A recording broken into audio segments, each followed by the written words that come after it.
मग रामना संत चरण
Thank you.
संत चरण रज लागता सहज वासनेचे बीज जळून जाय मग राम नामी उपजी आवडी सुख घडू घडी वाढू लागे कंठी प्रेम दाटे नैनी नीर लोटे हृदयी प्रगटे राम रूप मग राम नामी उपजी आवडी सुख घडू घडी वाढू लागे तुका म्हणे साधन सुलभ गोमटे तुका म्हणे साधन सुलभ गोमटे परी उपतिष्ठे पूर्व पुण्य मग राम नामी उपजे आवडी सुख घडू घडी वाढू लागे विठ्ठल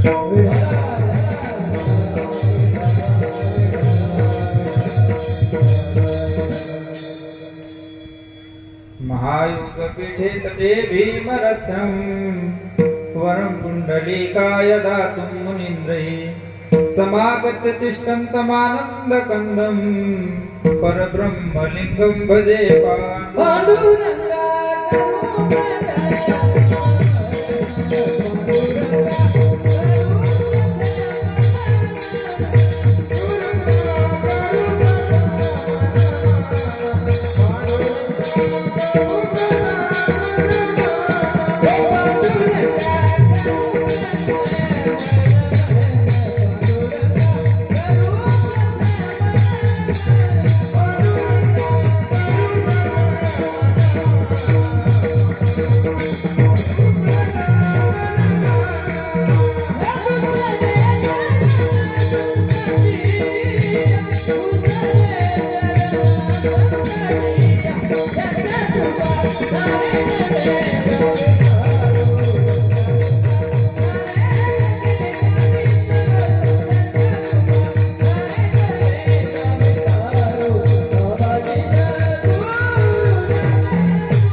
पांडुरंगा करू प्रथम नमन दुसरे चरण संतांचिया त्यांच्या कृपा जाणे कथेचा विस्तारू बाबाजी सद्गुरु दास तुका कलावज्ञ जीवो धरार्थावतारम कलांकांक तेजोधिका मोदी वक्रम फलानीश पादापनोदार्य दक्षम समाधिस्थ मूर्तिं भजे ज्ञानदेवं नमो ज्ञानेश्वरा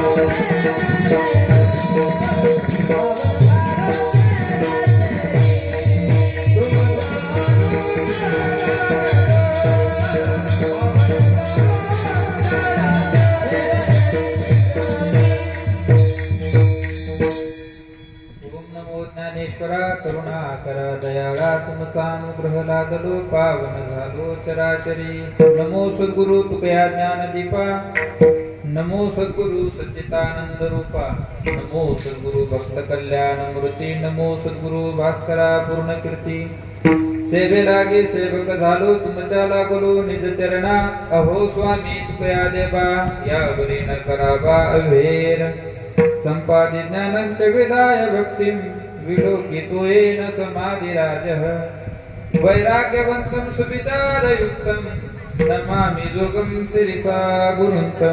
जयांचे केलिया स्मरण होय सकळ विद्यांचे अधिकरण, तेचे बंधू श्री चरण श्री गुरूंचे ते नमस्कारोनी आता.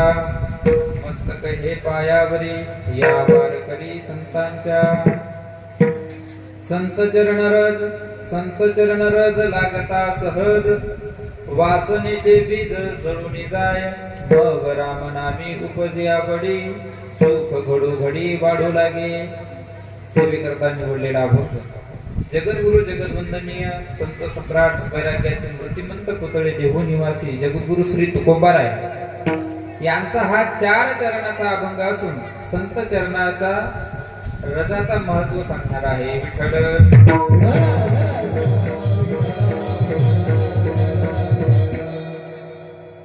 प्रस्तुत अभंगामध्ये जगद्गुरु तुकोबाराय सांगतात की बाबा, सहज कोणत्याही प्रकारे संताचं चरण रज जर आपल्याला लागलं तर आपल्या अंतःकरणात असलेली वासना ही जळून काय होते, खाक होते.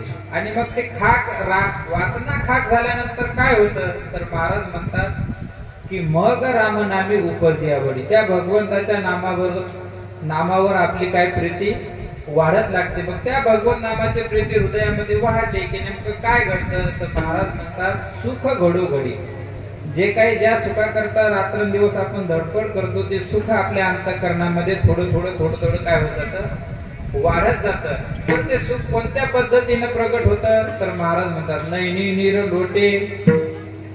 कसं कंठी प्रेम दाटे नैनी नीर लोटे. या पद्धतीने ते अंतःकरणात प्रगट होते आणि त्या भगवान परमात्म्याची मूर्ती अंतःकरणामध्ये प्रगट होऊ लागते.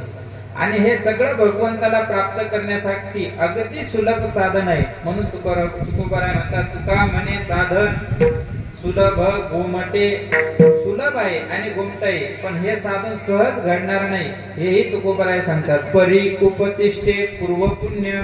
हे सहज प्राप्त न होता त्याला पूर्व पुण्याची सांगड लागते. या अभंगाचा हा झाला सरळ अर्थ. विठ्ठल.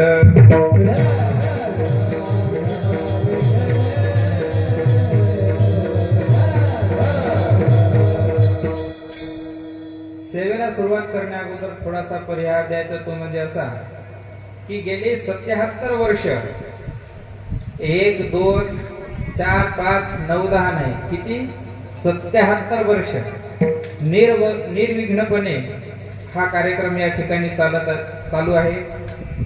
हा कार्यक्रम आपल्या गावचे वरिष्ठ परमपूजनीय आदरणीय रामचंद्र महाराज, त्यांनाच तसं सर्व गाव भाऊसाहेब म्हणून ओळखतात, त्या भाऊसाहेब महाराजांची पुण्यतिथी हे जे उमाळे परिवार आहे हा मोठ्या थाटाने उत्साहाने करत असतो बघा. आता हा सुरुवातीला मला वाटतं नरहरी बाबांनी केला. नरहरी बाबाच्या पाठीमाग दामोदर बाबांनी केला आणि त्यांच्यानंतर त्यांचा जो परिवार आहे दामोदर बाबाचा, हा सर्व परिवार मोठ्या उत्साहाने हा कार्यक्रम करत असतो. आता मी विचार केला की हा कार्यक्रम एका संत महात्म्याचा आहे. हा संत महात्म्याच्या घरचे नाहीत करत, तर संत महात्म्याचा हा शिष्य परिवार, हे उमाळे परिवार, समस्त गावकरी मंडळी मोठ्या आनंदाने हा कार्यक्रम पार पाडतात. मग आता या संत महात्म्याचं चरित्र आपल्याला फार काही आपल्या वाणीनं वर्णन करता येत नसतं बघा. संत महात्मे हे एवढे आगत असतात की यांचा महिमा वर्णन करणं एवढं सहज शक्य नसते. महाराज मोठे मोठे देव गेले, मोठे मोठे ऋषी होऊन गेले, पण कोणाला देखील संत महिमा कळाला नाही. पण मग आता आपल्याच्यानं काय वर्णू आता न पुरे ही वाणी, यांचं वर्णन करण्याकरता आपली वाणी पुरे पडत नाही. मग कशा पद्धतीने त्यांचं वर्णन करावं, म्हणून जगद्गुरु तुकोबारायचा आधार घेऊन त्यांचा अभंग घेऊन त्या अभंगाद्वारे आपल्याला जेवढं संत महात्म्याचं वर्णन करता येईल तेवढं करण्याचा प्रयत्न करायचा आहे. विठ्ठल.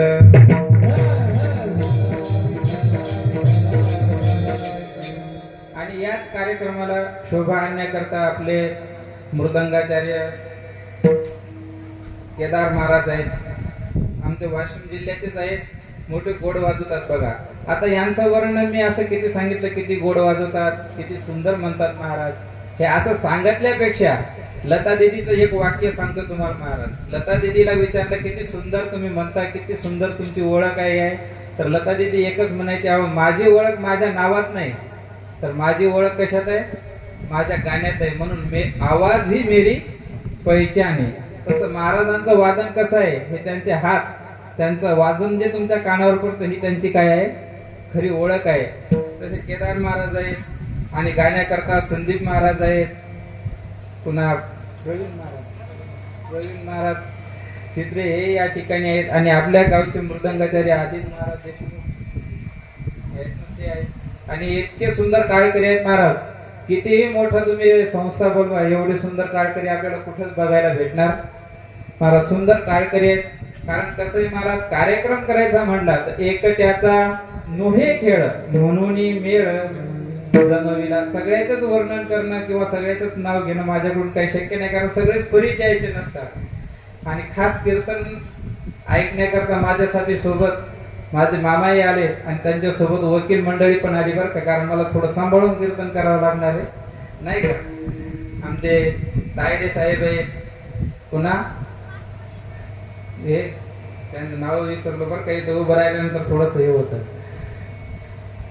आमचे वकील साहेब आहेत, देशपांडे आहे, जोशी साहेब, सॉरी लक्षात येत नाही कारण थोडस आरबड्यावानी होतं ना. कारण या ठिकाणून बोलायचं म्हणजे एवढं सोपं बी काम नाही बरं का, कारण मला एक एक शब्द आठवून घटवून पटवून सांगावा लागतो. एवढ्या सहजी सांगता येत नाही. विठ्ठल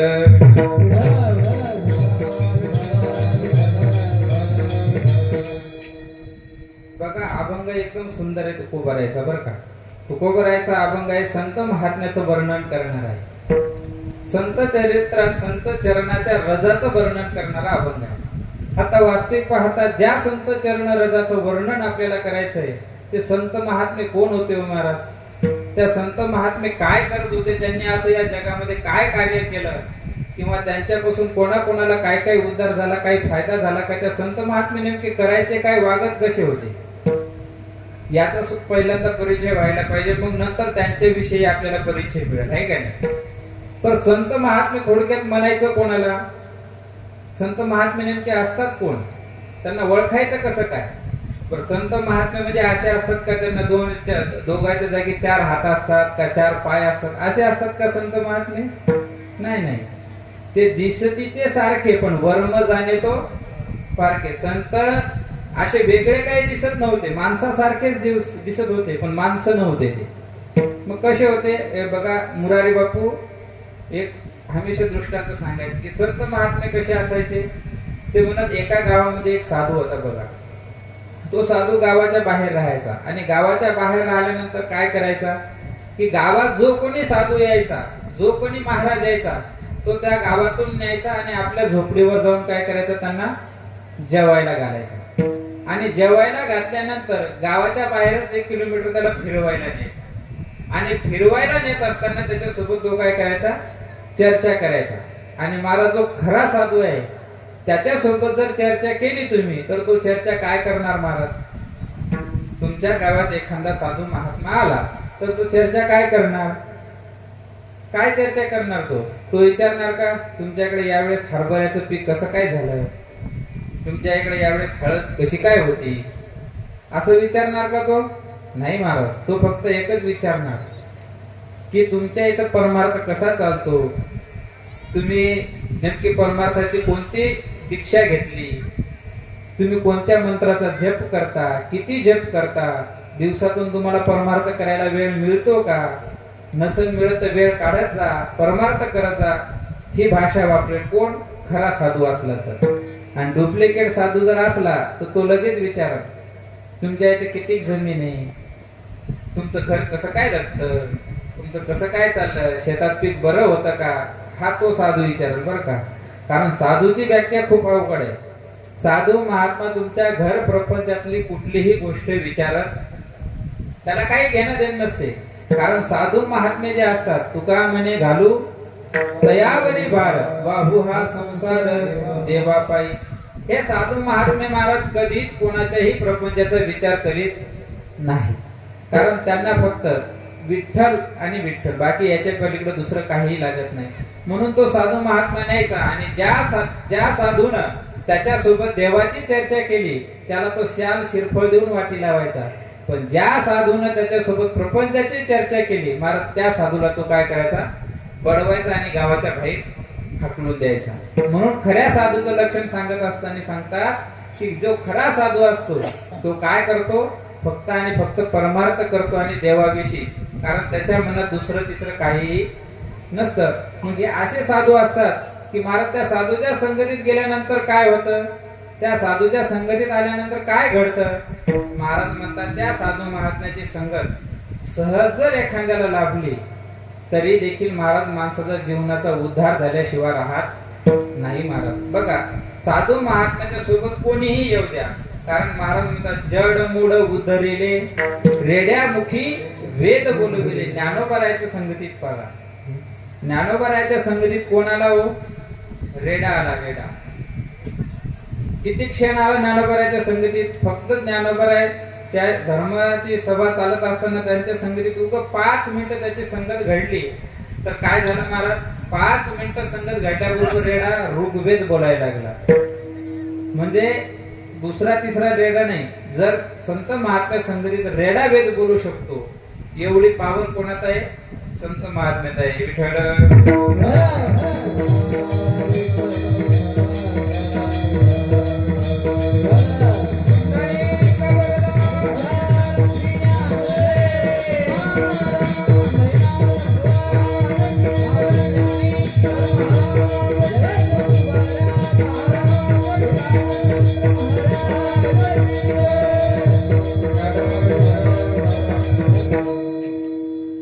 महाराज म्हणतात अशा साधू संतांची संगत माणसाला घडणं खूप महत्वाची. बघा, साधू महात्म्याच्या संगतीत कधीही जा तुम्ही, कारण संताचा महिमा आणि देवाचा महिमा, म्हणजे काही ठिकाणी देवही भक्तांचा उद्धार करतो आणि साधूही भक्ताचे उद्धार करतात. बघा, कारण देवाला जर उद्धार करायचं म्हटलं तर देव कोणत्या पद्धतीने उद्धार करतो, देव उद्धार करतो म्हणजे संहार करतो, पण साधू उद्धार करतात तर संहार करत नाही करत महाराज. कारण साधू संतांच्या संगतीत कितीही पापी जाऊ, मूड पापी जैसे तैसे उतरी कासे लावणी. महाराज म्हणतात साधू संगती, साधूच्या संगतीत कितीही पापी असू द्या, साधू महात्मे त्यांना मारून किंवा छळून त्यांना त्यांचा उद्धार करत नाही, तर त्यांचा उद्धार कसा करतात महाराज, एकदम सोप्या पद्धतीने त्याला चांगल्या मार्गाला लावून त्याचं जीवनाचं कल्याण करतात. तुम्ही म्हणसाल कोणाचं कल्याण केलं, चला रामायणामध्ये तुम्हाला उदाहरण सांगतो, वाल्या कोळ्याचं.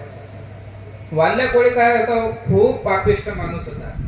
पहिले कोळी होता, खूप पापिष्ट माणूस होता. त्याने काय केलं, रोज रस्त्याने येणाऱ्या जाण्याला तो मारायचा आणि मारून काय करता, एक व्यक्ती मारला की एक खडा एका रांजणामध्ये टाकायचा. असे किती रांजण भरले होते, आणि 7 रांजण भरले. 7 लहान नाही, खूप मोठाले रांजण होते म्हणत आहे. असे 7 रांजण भरले आणि एवढं पाप केलं त्यांनी, एवढं पाप केलं की महाराज म्हणतात त्याच्या पापाची गणना नाही, एवढं पाप केलं. पण काय झालं, अचानक महाराज त्यांना नारद मुनी त्या रस्त्याने जात असताना त्यांनी त्या नारद मुनीला अडवलं. मग अडवल्यानंतर काय झालं, दोन्ही नारद मुनीला मारायचा प्रयत्न केला. पण महाराज असं आहे, संत महात्मे ज्या ठिकाणी येतात किंवा ज्यांच्या दृष्टीत पडतात, तर महाराज संत महात्म्याची दृष्टी पडल्या बरोबर पाप ताप दैन्य जाय उठा उठी आणि झाली या भेटी हरिदासाची. संत महात्म्याचं दर्शन त्यांना वाल्या कोळाल्या झाल्या बरोबर महाराज त्यांच्या अंतःकरणाची पाप दृष्टी होती ती सगळी काय झाली, आपोआप नाहीशी झाली. आणि नाहीशी झाल्याबरोबर त्याच्या डोक्यात विचार आला, कारण तो याच्या अगोदर जेवढ्याही लोकांना मारायचा त्याच्या अगोदर कुठल्याही पद्धतीचा तो विचारच करायचा नाही. आणि बरोबर त्याला नारद मुनी दिसले की तो विचार करायला लागला की याला मी मारतो. त्याला सांगितलं तुला मी जीवनदान देतो, पण तुझ्याजवळ जे काही आहे ते सगळं काय कर तू मला दे. असं दे म्हटल्यानंतर त्याने विचार केला आता याचं आपण द्यायचं काय. नारद मुनीने विचारलं, अरे बाबा माझ्याजवळ फक्त वीणा आहे आणि मुखामध्ये रामनाम आहे, याच्या व्यतिरिक्त माझ्याजवळ काहीच नाही, कारण मी दुसरं काही वागवतच नाही. कारण संत महात्म्याचं धन काय, हमारो धन राधा श्री राधा श्री राधा. आमचं धन काय, काहीच नाही, कारण आम्हा घरी धन शब्दाचीच रत्नी आमच्याजवळ धन दुसरं तिसरं कुठलंच नाही, फक्त शब्द आणि शब्द म्हणजे भगवंताचं नामचिंतनाशिवाय कुठल्याही पद्धतीचं धन नाही. आणि जे खरे संत असतात ते कोणत्याही धनाची अपेक्षा करत